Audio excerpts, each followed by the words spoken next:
Om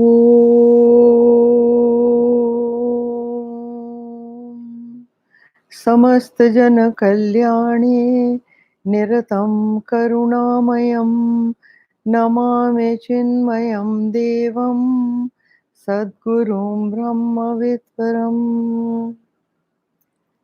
वसुदेवसुतं देवं कंसचाणूरमर्दनं देवकी परमानन्दं कृष्णं वन्दे जगद्गुरुं कृष्णं वन्दे जगद्गुरुम्.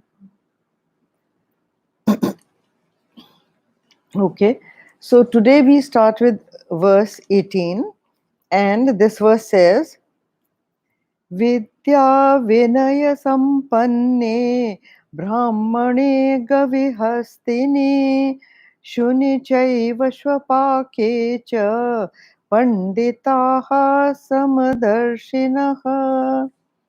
It says, sages look with equal eye on a Brahmin endowed with learning and humility, on a cow, on an elephant, and even a dog and an outcast. Now, outcast over here does not translate as a caste thing, as Shudra, as you say, because people, have the antennas up even on a thing like this. Now, see, look at the word he's using, Shvapake. Shva is dog, and Pake is the one who eats dogs. So, it is considered a very lowly act to eat a dog. So that is why they've used this term. Shvapake means anybody who indulges in very low acts, in acts that should not be done. That's all it means. So here now look and also see what Brahmin means. Over here is something to note. Look at the definition of a Brahmin. Sages look with an equal eye on a Brahmin endowed with learning and humility. These are the two traits listed of a Brahmin. So anybody who has the traits, that learning he must have. Not this that just I am a born Brahmin, but I am a Gamar. I know nothing about the Vedas, nothing about the Geeta. I have not studied the Upanishads, but I am a Brahmin. How are you a Brahmin? Brahmin is the one who revels in Brahma. जो ब्रह्म में आचरण करते हैं वो ब्राह्मण, that is the short form. ब्रह्म में आचरण, ब्राह्मण. So here it says learning is an important quality, and the other important quality is humility. See, हमारे यहाँ है this phrase, vidya dadati vinayam. In many schools, this is the logo. This is the motto of the school. Vidya dadati vinayam. Many universities have this logo. That means the more you know, the more humble you become. Humility is the sign of learning. If you are arrogant, then you have not learned truly. See, even a person like Einstein, that famous statement of his, that I am only collecting pebbles on the seashore of knowledge. Think about it. So where are you and I? Hardly anything. So here it is that learning and humility. So the more you learn, the more you realize how less you know. This is a fact. It's really a fact. So when you pass the 10th class, oh, you are nice and broad and with your friends, with your chin up. I've given a board exam. Have you given a board exam? You know nothing. I've given a board exam. So he thinks he's somebody. After that, passed out of school, gone to college. Oh, I'm a university student. I'm an undergrad. I'm not in school, no high school and all that. Then, so like that. And when you do your master's, you do your PhD, you do your postdoctoral researches, the more you do, the more you realize how vast even one small subject is. And that builds humility in you. You realize that you know really nothing. Knowledge is very vast. So sages look with an equal eye Now, what is the situation of a sage? Whom does he call a sage? He says that he looks at a Brahmin or a cow, Gavi is a cow, huh? Or an elephant, Hastini, and Shuni is dog, and Shwapake, dog eater, Cha Panditaha, and the learned one. Uh, he learned one looks at all of them equally. Samadarshanaha. ठीक है ना Samadarshana. So sages or wise people or saints look on everybody equally. How can that be possible? See, the question arises, how can this be possible? So it says that forms and names are only containers.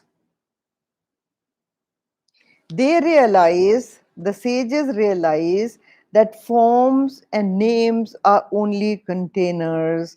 The reality is the main thing which is inside, outside all forms. Gurudev gave the example of a jeweler, and he said a jeweler he only sees how much gold it contains. When he judges the purity of an ornament, he doesn't see whether it's a gold statue of a Ramchandra ji or a Krishna ji or a Shiv ji or a Ganesh ji. No, no.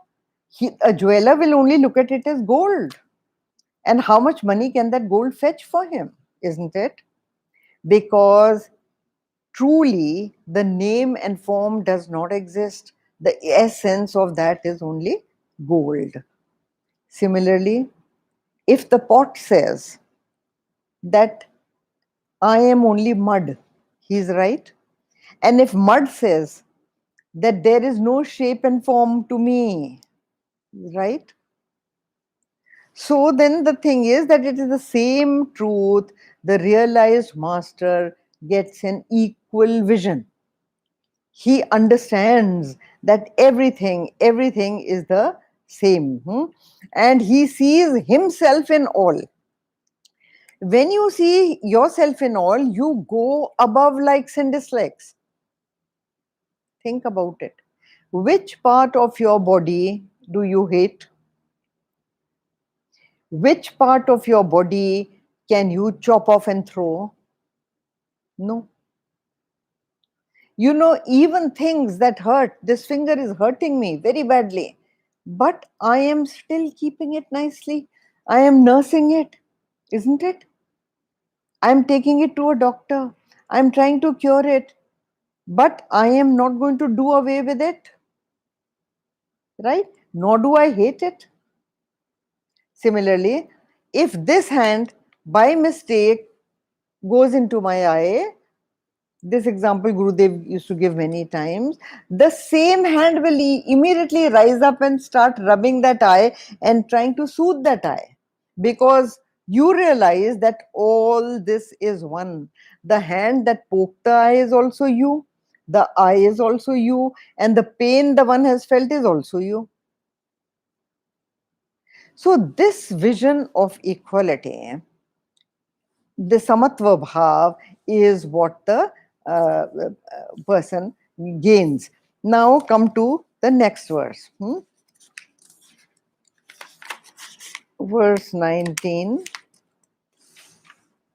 says, Ihaivaterjita sargo yesham samye sthitam manah nirdosham hi samam brahma tasmad brahmani te sthitaha. It says, even here in this world, birth, everything is overcome by those whose minds rest in equality. Brahma is spotless indeed and equal.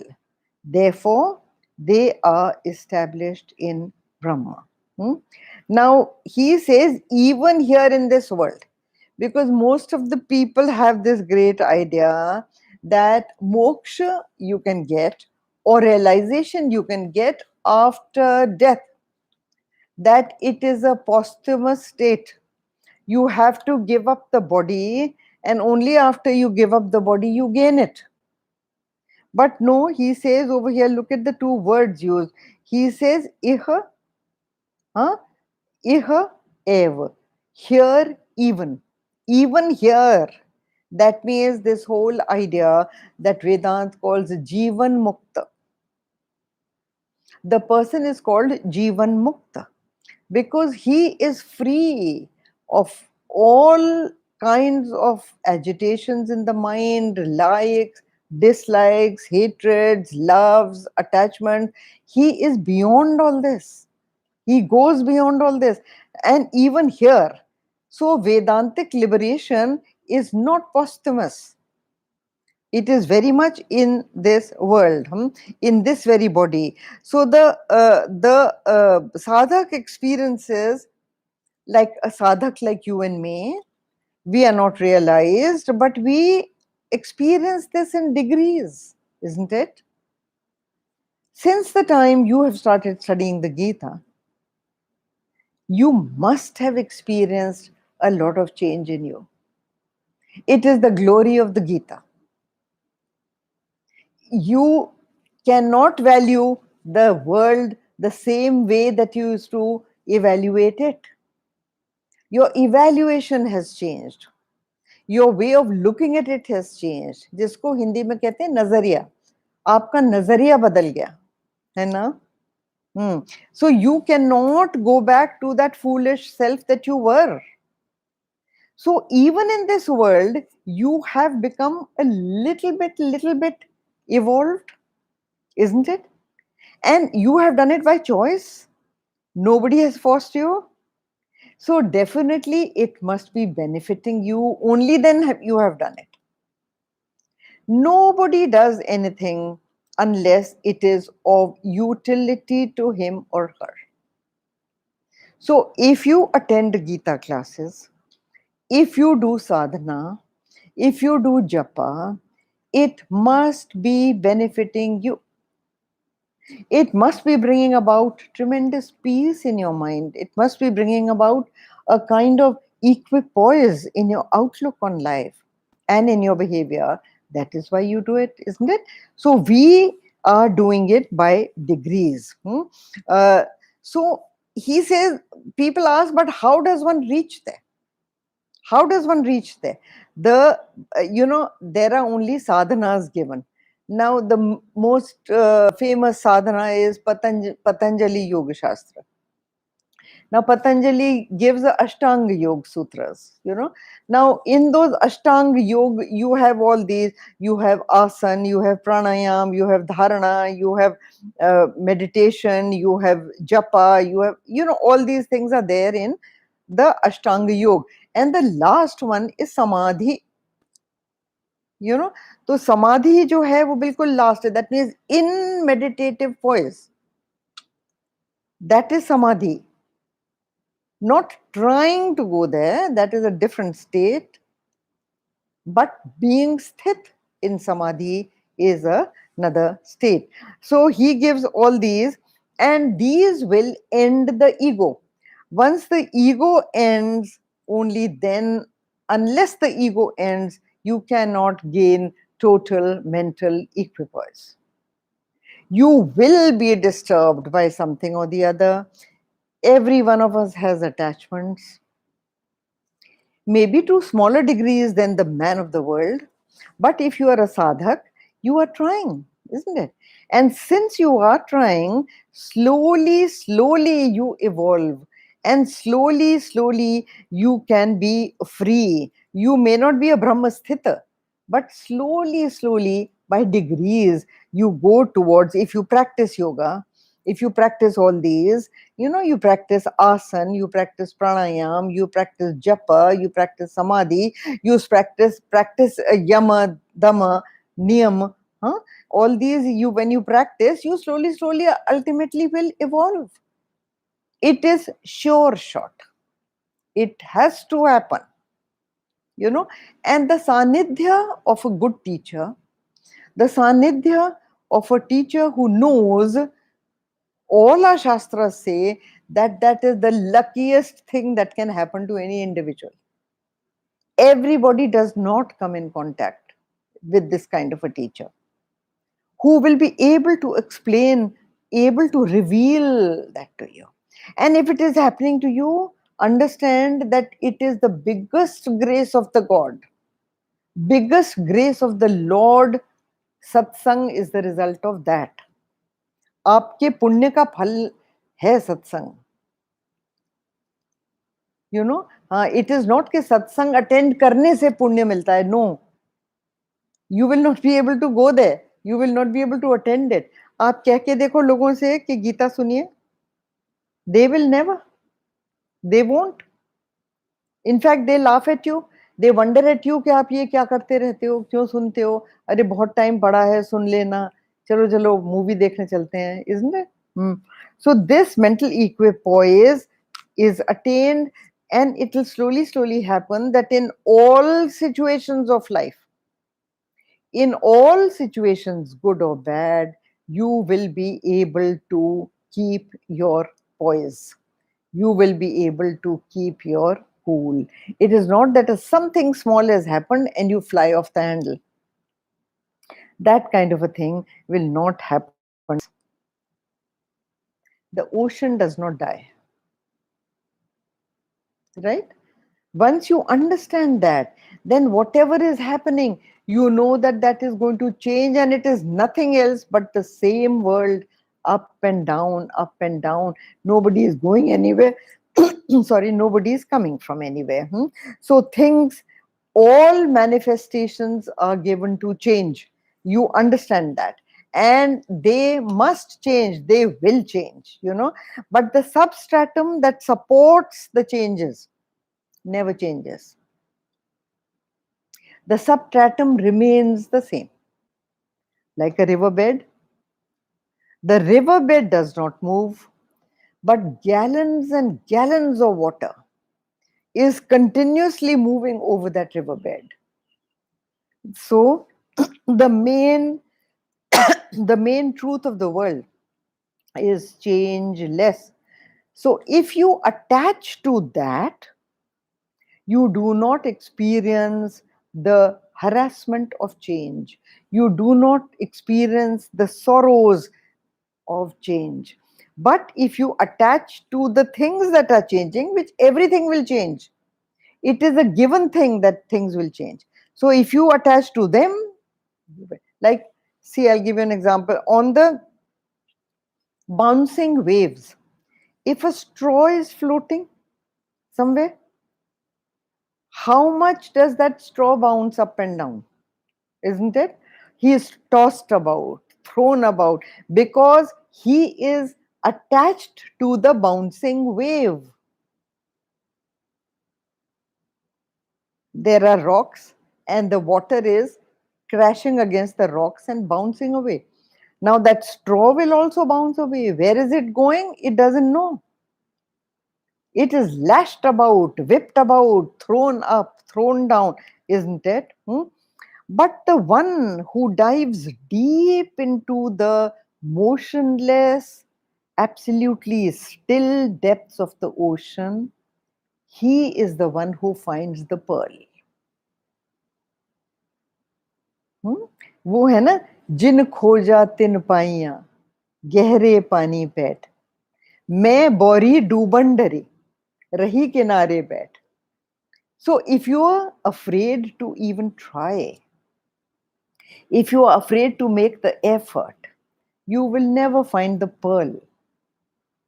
You have to make the effort, and you have to dive deep within yourself to discover it. It is buried in you. It is buried in you. It is nowhere else in the world. And then एक वो भी है ना, कबीर का. Kabir had said that चलती चक्की देख कर दिया कबीरा रोए, दो पाटन के बीच में साबित बचा न कोई. Somebody was grinding, in that stone chakki grinder, and not a single grain of wheat is saved in that. It will all grind. Similarly, Kabir is saying that between the do part, means the earth and the sky, Nobody remains. Everybody is destroyed. Slowly, slowly, slowly, all die. You think they're permanent, whether it's objects, beings, anything. And they will die, they will change. But his son, I believe, they said that his son or one of the disciples said, Chakki chalti dekh ke diya kabira roye. And he said, Keeli se jo lag gaya, sabit bachaya soye. So the central hub of the moving chakki, if a grain of wheat is stuck to that, it will not be ground. It will not perish. The form will remain, the shape will remain, the name will remain, isn't it? Otherwise, your form has changed, shape has changed, name has changed. You have become flour, wheat flour. So it is like that. So you have to learn to save yourself from the grinding change. Now come to verse 20th. This is Nah न प्रहर्ष्येत् प्रियं प्राप्य no द्विजेत् प्राप्य च प्रियं स्थिरबुद्धिर्सम्मूढो ब्रह्मविद् ब्रह्मणि स्थितः. It says, resting in Brahma with steady intellect and undeluded, the knower of Brahma neither rejoices on obtaining what is pleasant, nor grieveth on obtaining what is unpleasant. Here it says, resting in Brahman with steady intellect and undeluded, the knower of Brahman neither rejoiceth on obtaining what is pleasant, nor grieveth on obtaining what is unpleasant. Okay. So this is the picture of a true Brahma Sthita. Not only Brahma Sthita, even a Brahmavita. Brahmavita means he who knows the Brahma. And Brahma Sthita, he who is established in the Brahma. He goes beyond likes and dislikes, and the world does not reach him filtered through his mind of likes and dislikes. It does not reach him filtered through the vasanas, and therefore priya and apriya, as he says, are not his game at all. It may be anything. He is the same to all. He is the same to all. Apriya, study, and he is the one with steady intellect, because he neither rejoices nor he is elated when he receives these two. जैसे the example given is Ramchandra ji. ठीक है? Ram ji was first given the news of his Raj Tilak. He was not happy, he was very calm. In fact, he said this is an unfair thing that all four brothers have been educated together, brought up in the same family, everything is the same, and now the Raj Tilak has to be given only to the elder one, not to the others. So he was not ecstatic about it, that, oh, I'm going to be king. Next day, when he was told that not that he is going to be the king, but he is going to be deprived of kingship, there was no effect on him. He was still smiling and happy. He was not only told this, but he was told that you have to put on the clothes of a sannyasi, Valkal Vastra, and you have to go to the forest. And not only the forest, but forest for 14 years. You will not visit anybody's house. You will not, eat things cooked by people. You will have to eat kand mool phal, which the forest gives, and live like a total sannyasi, a king's son. Just think about it. Dasharath जी का बेटा चक्रवर्ती. And yet there was no shikan unke chehre pe. There was, he still kept smiling. And he said, what a nice opportunity for me. This is the answer he gave, huh? That what a nice opportunity for me to go into the forest, to meet the Rishi Munis, to learn from them, and to be with nature. And he was delighted at that. So that was not a thing. So then just imagine कि क्या होता है ना. अगर आप ये कहें कि no no, thank you very much, I don't want to be like this, because who wants to be, most of the people think like this. And especially youngsters, they all say that I do not want a sthiti, no matter whether you call it equanimous, whether you call it peace, or you call it whatever it is, you call it self realization, but I don't want that sthiti where I become like a stone, not responsive to likes and dislikes. प्रिय अप्रिय का कोई है ही नहीं. हाँ, something good happens, then I'm not excited. And if something bad happens, तब भी कुछ नहीं. So then do I become a stone statue? Do I become a wood? Hmm? And I would much rather, he says that I would much rather have the outer joys and sorrows than have nothing at all. Because he says something like this. He says that, can you deny that the outer sorrows, outer joys and sorrows, that there is not even an iota of joy in the world? Are you trying to say that? Or are you trying to say that there are flashes of joy, so why go for them? Because after that, then there is sorrow. Sorrow is bound to come. And so, but why should I at all? Why should I at all? I am not interested. So the man of steady intellects, why should he? So he says that amid sorrows, confusions, I am going to go for that little joy that the world still promises. Why should I become like this? Unresponsive, totally unresponsive, dead wood. I don't even experience my own heart throbs. I don't experience any excitement. I don't experience any anxiety, joy, this, that, and the variety that the world is. So why should I become so? What a boring life. What a dull life. हाँ, ये तो बिल्कुल ही वो हो गया. तो who wants to go for something like that? So he says that, and why should I deny myself those lovely, lovely moments, even if they are for a short while? The joy that a cup of coffee gives. Aha. The joy of a movie, the excitement that the actors and actresses bring. So now spirituality, they argue that spirituality promises, not proof, but promises bliss. But a bliss which I have never experienced. The other joys of the world I still have experienced, isn't it?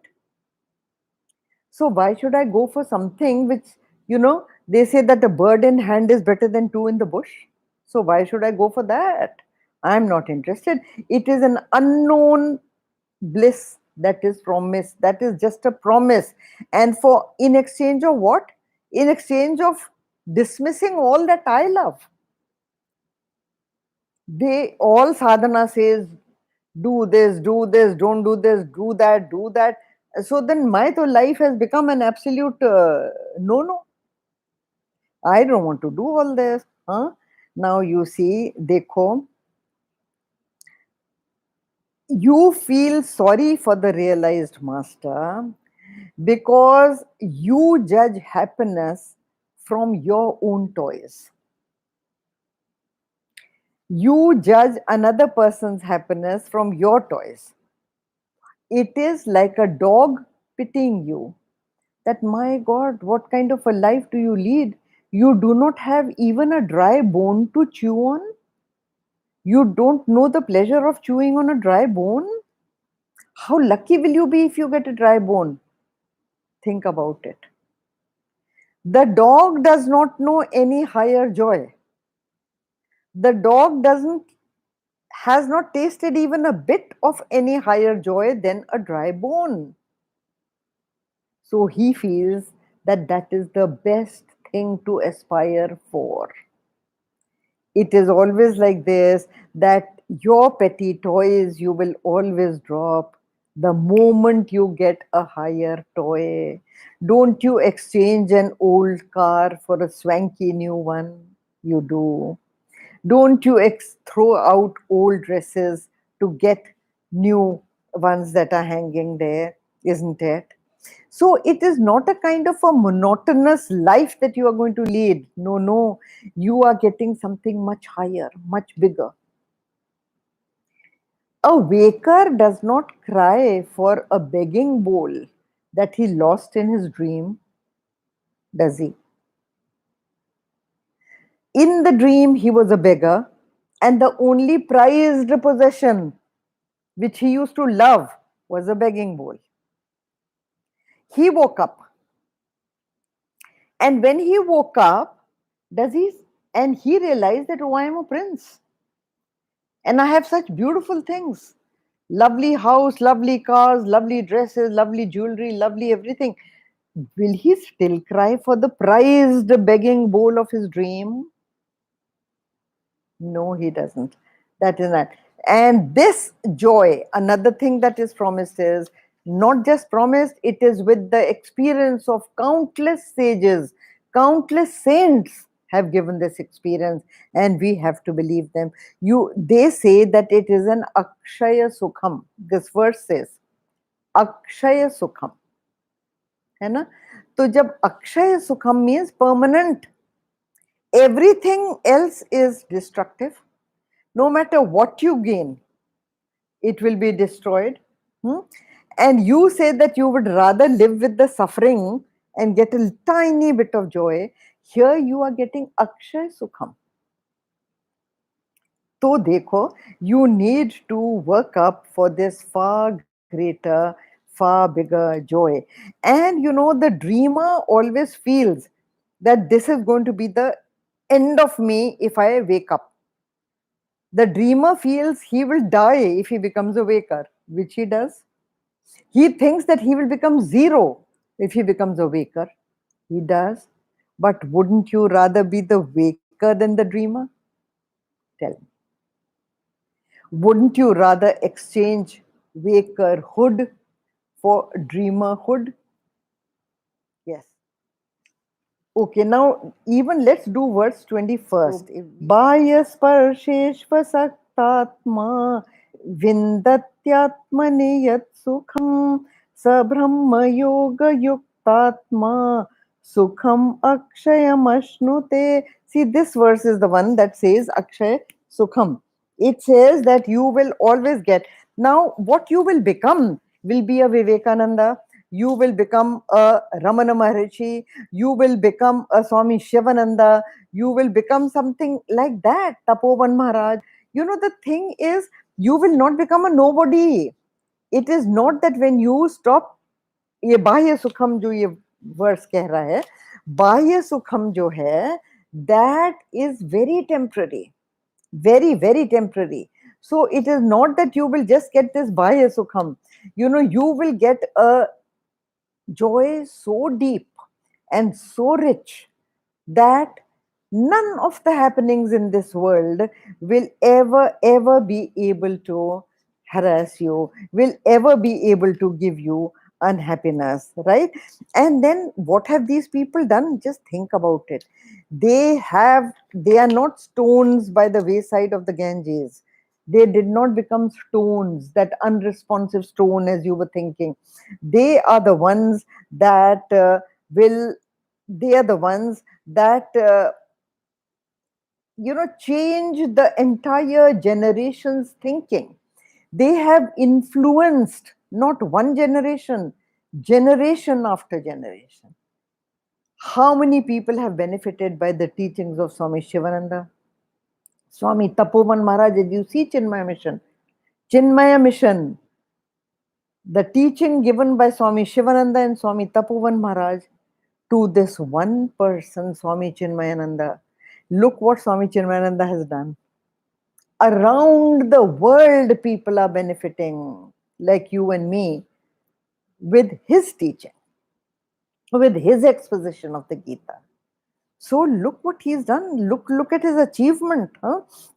You have to only develop the art of right contact. ये जो है ना यहाँ पर, ये देखो, I'll read this. With the self unattached to external contact, he finds happiness in the self. And with the self engaged in the meditation of Brahma, he attains endless happiness. That is Akshay Sukham. He has come to experience a bliss which nobody else in the world has experienced. Amazing personality that you can change the thinking, change the minds of millions of people. So, next time, verse 22. Om Purnamada Purnamidam Purnat Purnamudachyate Purnasya Purnamadaya Purnameva Vashishyate. Om Shanti Shanti Shanti Hari Om Shri Gurubhyo Namaha Hari Om.